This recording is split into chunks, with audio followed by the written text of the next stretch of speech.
Hey guys, what's up? Caleb Downing here, and today we actually have something very, very cool. This was given to me by Osight to make video content stuff about, so take what I say with a grain of salt if you need to. My personal testimony as far as Osight and stuff is that they work. I use them on my carry guns, and this one's cool. This one's actually really cool. They stepped it up. They changed things around. This is a first for them. So let's get into the new Osight XR. Let's do it. All right, so the new Osight XR. What in the world is this massively huge optic? Not really. This is the hood that goes on top. So this should tell you straight up, this is a rechargeable optic. The thing that they changed about the XR that is different than maybe their X or their C or their different ones, this is an RMR footprint. This is rechargeable with the hood, but this is also an enclosed, a fully enclosed RMR footprint optic. This is the green version, and it comes with 4 reticles. Am I saying that right? 4 reticles? I believe I am. It has a 2 MOA, a 6 MOA, and a 32 MOA circle. And then the combination of all those together, as far as you can have a 2 MOA dot, 32 MOA circle, 6 MOA dot, 32 MOA circle, or a 6 MOA dot, or a 2 MOA dot. So for people on the fence of like, well, I really want the big just dot, the 6 MOA dot, well, you got it. And if you want to put this on a rifle, or you just like having a finer aiming point and you want the 2 MOA dot, they got that too. If you want to throw it on a shotgun, throw it on a rifle, it's fully enclosed, so it's almost like a little, not almost, it is, it's a little fully enclosed little red dot. They stepped it up. They put a lot of time and effort into this, it seems, and I am very, very excited about it. I have not personally shot this one yet, just weather conditions up here. This is just an unboxing, as it were, and first look. This is not the end-all be-all. I am gonna get out and shoot this thing, and more than likely, it's gonna stay on this G26X frame, because this is what I've been looking for up here. I like the rechargeability of these optics, and since it's fully enclosed with the weather and the snow and the things we have up here, this is gold, in my opinion. This is awesome. Another thing that they threw on here, which take it or leave it, it's interesting. I'm not sure that I've seen anybody else really do it. This has deployable backup iron sights. Just the rears. There's no front position thing, which most of these don't have that. Most of their optics are gonna have built-in little stubs on the back as far as your backup rears. But there's a little button right here, a little nub that sticks out. Not sure it'll show up on camera, but a little nub that sticks out. If you push that little nub, watch right back here. If I can get it in the right angle, there you go. You get little backup iron sights that pop up. And then to push those back down, you just simply push them back down, they click back into place.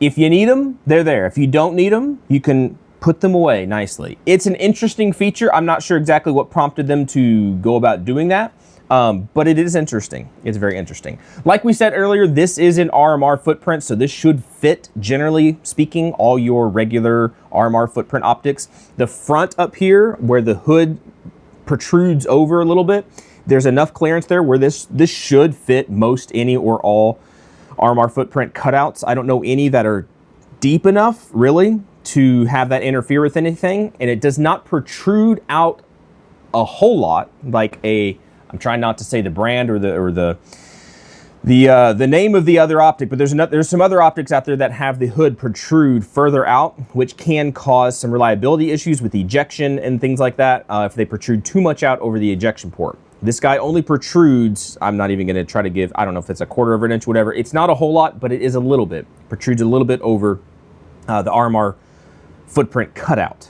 Protrudes a little bit over, but not enough, it seems, so far, to interfere or hamper anything. Just like with all their other rechargeable optics, you're gonna have your plus and minus buttons over here on the left-hand side, and when you press it, it probably won't show up, but if you press plus or minus, in between the plus or minus button, there should be a little LED indicator. This only lights up or indicates whenever you press the button, so it's not always gonna be on and give away, light NDs and stuff like that. It's not gonna do that for you. But if it's green, that means basically green is good to go. If it's yellow, then that means I think you're at like 50% and you're starting to get down there into the lower percentages. If it's red, I believe that's like 25% and lower. You probably want to go ahead and charge that thing. And if it's flashing, blinking red at you, then that's going to mean that you really need to charge it. I think that's 10% or less. So it's very nice. That's something that the rechargeable versions of these optics are really nice to have, because you can on the go, on the fly, just check your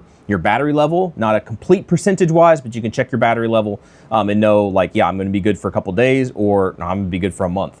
Just depends on which settings you have on here. Speaking of battery life, you should be getting roughly 52,000 hours of battery, and that's going to be at a moderate setting on the brightness with just the 2 MOA dot on the Shake Awake mode. I think it's mode 3. They call it different things, but it does have a Shake Awake mode that you can have on, and if you have that on, you should be getting around 54,000 hours of runtime, which is a lot.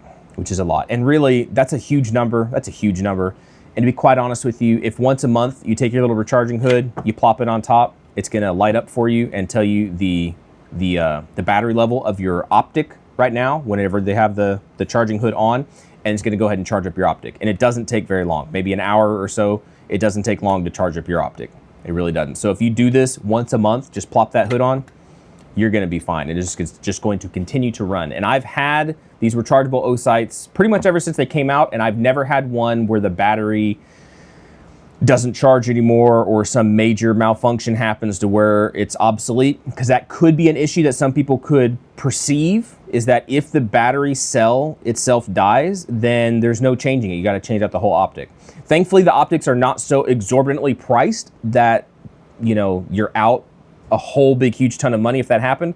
They also have a decent warranty system. So all things considered, I continue to carry the rechargeable ones. I continue to like and enjoy the rechargeable Optics, and this is a huge step forward in my opinion as far as it being the larger RMR footprint, and now it is fully enclosed, which, like I said earlier, up here in the snow and the rain that we get in Alaska, that's a huge advantage.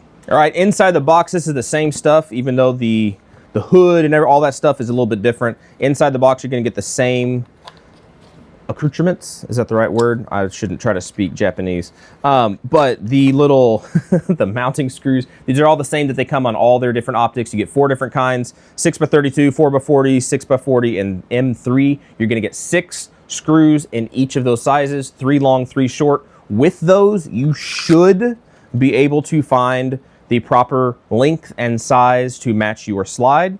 You should be able to do that. There have been a few times where I've had some obscure slides that those screws just didn't quite work, so I had to, generally when you have that happen, whatever manufacturer of slide that is, you're going to be able to get either screws from that manufacturer or they came with the slide.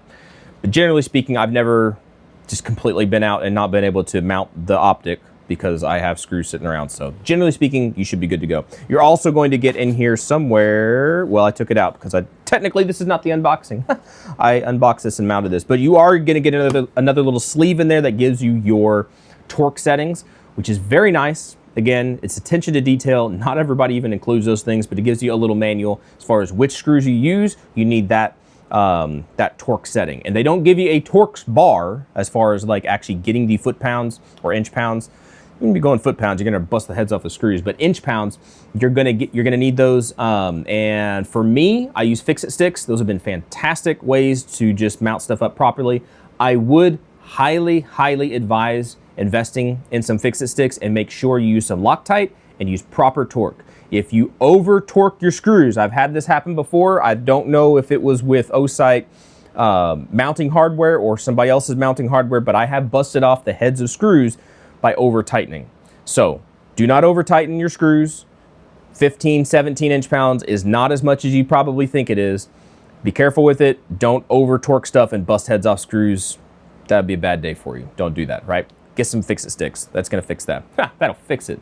Anyway, bad dad jokes. Something else that could be a question that some people may have is if you happen to have one of the older chargeable hoods. This is an Osight X. So one of their, not really originals, but one of the older versions that I have. I almost said it backwards. If you have, this is the XR charging hood that originally goes on the XR. It will work perfectly fine. If you try to use one of these other rechargeable hoods, since the geometry and everything is a little bit different, they will not work. However, this is the Osight X, right? So this is not the fully enclosed one. This is the Osight XR hood that will actually go on and charge your older rechargeable Optics. It works. Seems to work fine. I'm not sure if anybody out there has had that question or has thought about that question yet, but that is something to note. This newer charging hood will charge multiple generations of optics, whereas the older hoods will not charge the new one. Just put that out there. I'm not sure if that'll help anybody, but it's worth noting. Is worth noting.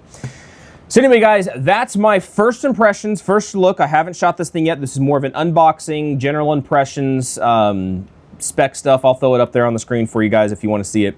But I'm very excited about this. Again, being up in Alaska where we get snow and rain and stuff for large chunks of the year, it's very nice to have closed optics, fully enclosed optics, where you're not going to get rain and dust and snow and anything else inside of the optic area. And if you do get snow and stuff on there, you can just wipe it off the rear, and even if the front is covered in snow, you can still shoot, and you can still hit what you're shooting at. Make sure I said that right.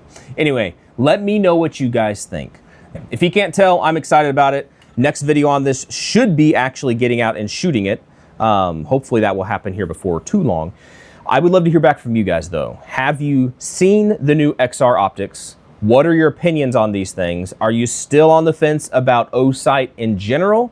I can understand that to some degree, but also they've been around for a few years now. They're starting to show that they're kind of here to stay. They're working, they're continuing to produce new and what I think to be interesting models and versions in green and red. And now you have, the only thing they could do different with this is to put it green and red. And then you would have all the reticles and all the colors that you could possibly need. That would get a little bit crazy. I'm fine with sticking with red and green, but yeah, who knows? If enough people talk about it, then maybe they do something like that. I have no idea. I'm excited about this. Love to hear back from you guys. Thanks to Osight for sending this thing out. I can't wait to shoot it and see how it actually performs on the range. All right, y'all be good, be safe. I appreciate you guys, and hopefully we'll catch you next time. See you.